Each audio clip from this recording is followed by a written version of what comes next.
இந்திய அரசியல் களத்தில் தற்பொழுது பரபரப்பாக பேசப்படும் விஷயம் ஆளுநர் மற்றும் மாநில அரசுகளுக்கு இடையிலான அதிகார போட்டியாகும். சமீபத்தில் தமிழக ஆளுநர் மாநில சட்டப்பேரவையில் நிறைவேற்றப்பட்ட மசோதாக்களுக்கு ஒப்புதல் அளிக்காமல் தாமதப்படுத்தியது பெரும் சர்ச்சையை ஏற்படுத்தியது. இந்த விவகாரத்தில் உச்சநீதிமன்றம் தலையிட்டு ஆளுநரின் செயல்பாடு சட்டவிரோதமானது என்று தீர்ப்பளித்தது. இந்த தீர்ப்புக்கு பிறகு குடியரசுத் தலைவர் திரௌபதி முர்மு உச்சநீதிமன்றத்திடம் 14 கேள்விகளை கேட்டு ஒரு குறிப்பை அனுப்பியுள்ளார்.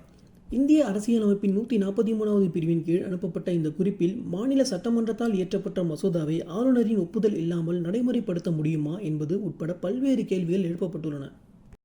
குறிப்பாக ஆளுநர் மற்றும் குடியரசுத் தலைவரின் ஒப்புதலுக்காக அனுப்பப்படும் மாநில மசோதாக்களுக்கு உச்சநீதிமன்றம் காலக்கெடு நிர்ணயிக்க முடியுமா என்பதுதான் இதில் முக்கியமான கேள்வியாகும். ஆளுநரின் அதிகாரங்கள், குடியரசுத் தலைவரின் அதிகாரங்கள், மாநில சட்டமன்றத்தின் அதிகாரங்கள் என பல்வேறு அரசியலமைப்பு அம்சங்கள் இதில் அடங்கியுள்ளன. இந்த கேள்விகள் ஏன் முக்கியத்துவம் பெறுகின்றன? ஏற்கனவே உச்சநீதிமன்றம் ஒரு தீர்ப்பை வழங்கிய நிலையில் குடியரசுத் தலைவர் இப்படி ஒரு கேள்வியை எழுப்பியுள்ளது அரசியல் வட்டாரத்தில் பெரும் விவாதத்தை ஏற்படுத்தியுள்ளது. இது உச்சநீதிமன்றத்தின் தீர்ப்பை பாதிக்குமா அல்லது புதிய சட்டம் விவாதங்களுக்கு வழிவகுக்குமா? தமிழக முதலமைச்சர் மு.க.ஸ்டாலின் இந்த விவகாரத்தில் மத்திய அரசை கடுமையாக சாடியுள்ளார். உச்சநீதிமன்றத்தின் தீர்ப்பை தகர்க்க மத்திய அரசு முயற்சிக்கிறது என்றும், இது மாநில சுயாட்சிகளுக்கு அச்சுறுத்தலாக உள்ளது என்றும், பாஜக அல்லாத மாநில அரசுகளை பலவீனப்படுத்தும் முயற்சி இது என்றும் அவர் கடுமையாக சாடியுள்ளார்.